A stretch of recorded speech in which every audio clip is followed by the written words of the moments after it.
tougher to go right because the throttle is in your gut. So easy to get the front end up.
I gotta go home, I'm freezing.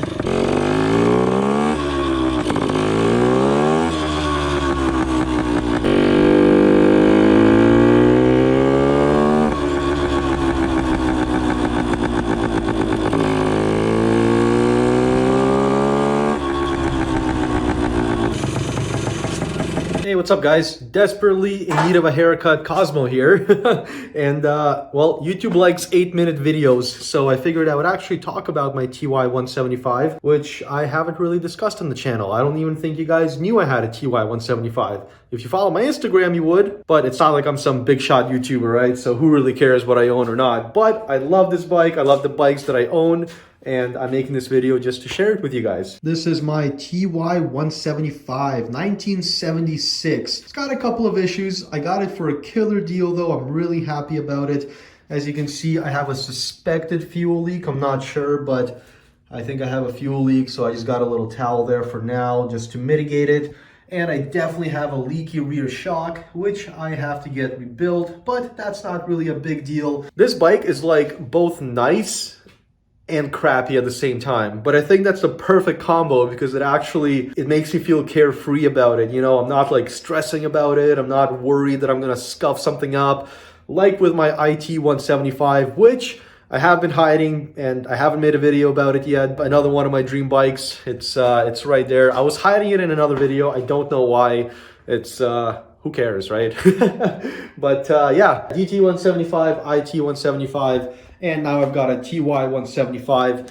I've got a trifecta. I'm a happy guy. I've got a Yamaha 175 trifecta. What else do you need in life, right? Quick tangent, still working on the weight loss stuff. I am so sick and tired of all this nonsense. I need to be slim, but more importantly, I need to be healthy and I need to be fit in order to be a good trials rider. So I'm going to be cracking down on it. I am cracking down on it. I'm currently looking for an elliptical machine to buy because last time I had access to an elliptical machine, it actually helped me quite a bit. I'm really bad at going to the gym and stuff like that.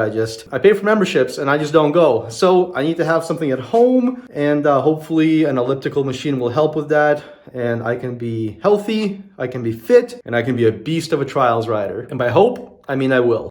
Now this bike has a lot of modifications from the previous owner, such as the front end right here. As you can see, it was converted to be a leading axle front end. Now a lot of people that I showed this to are extremely worried about it and are telling me to not ride the bike at any cost because I will surely eat triple trees.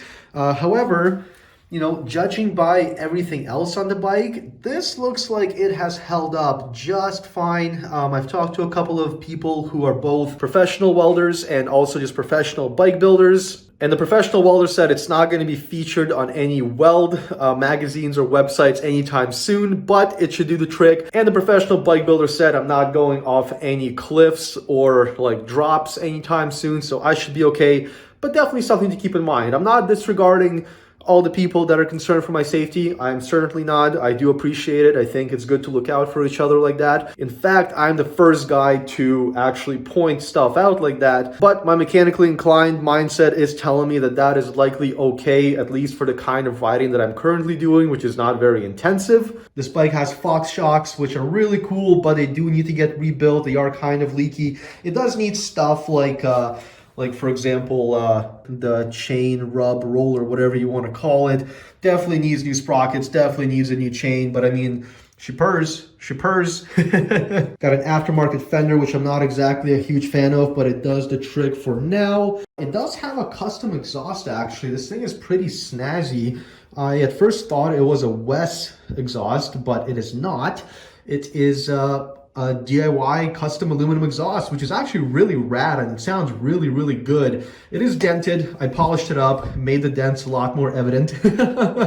But yeah, it's a nice addition. I like it. My gas tank started cracking in the cold garage. Previous owner had a heated garage, so that wasn't an issue, but clearly an issue for me. I was actually thinking of doing something silly like filling it up with candle wax or like epoxy almost, just because I want to paint this tank all white. And I don't really care about it that much in the sense that it's already being cream coated on the inside. So this thing's had a hard life. I'd much rather just get another one eventually. Now the one cool notable thing about this bike, which you guys might have noticed that I haven't mentioned yet, and it's this airbox right here.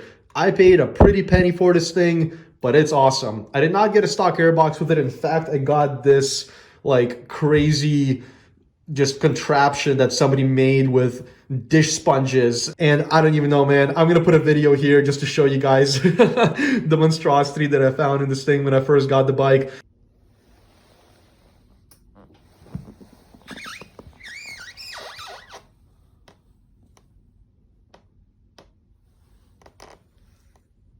But it's got a nice aluminum airbox now. It was a bit tough to get it in there, but it's finally in there, and I'm really happy with it. It's working great so far, and now that it's installed, I don't have any complaints whatsoever. This wiring has to go. It was going to the rear tail light, but I'm not really running lights on this thing. I'm trying to make it as light as possible. So all that unnecessary stuff is just gonna go. But yeah, that's my trials bike, guys. I'm getting into trials this year. I'm going to be doing observed trials events. Really excited about it. I don't know how it's going to go. I have no clue what I'm getting myself into, but I love bikes. I love riding bikes. So what could go wrong? Actually, I think that kind of logic only applies to trials riding because there's a lot that could go wrong in like hare scrambles and motocross races and all that, right? So as far as trials goes, not a lot of stuff can really go wrong, but knock on wood. So that's it, guys. My 1976 Yamaha TY175 starts first kick. I love it. It crawls like half a kilometer an hour in first gear. Front end is so easy to get up. I absolutely love this bike, and I can't wait to make it my own. This is a forever bike. I'm never selling it unless I like absolutely have to for whatever reason. But this thing's a beauty. I love it. Hope you guys enjoyed the video, and I'll see you in the next one. Bye.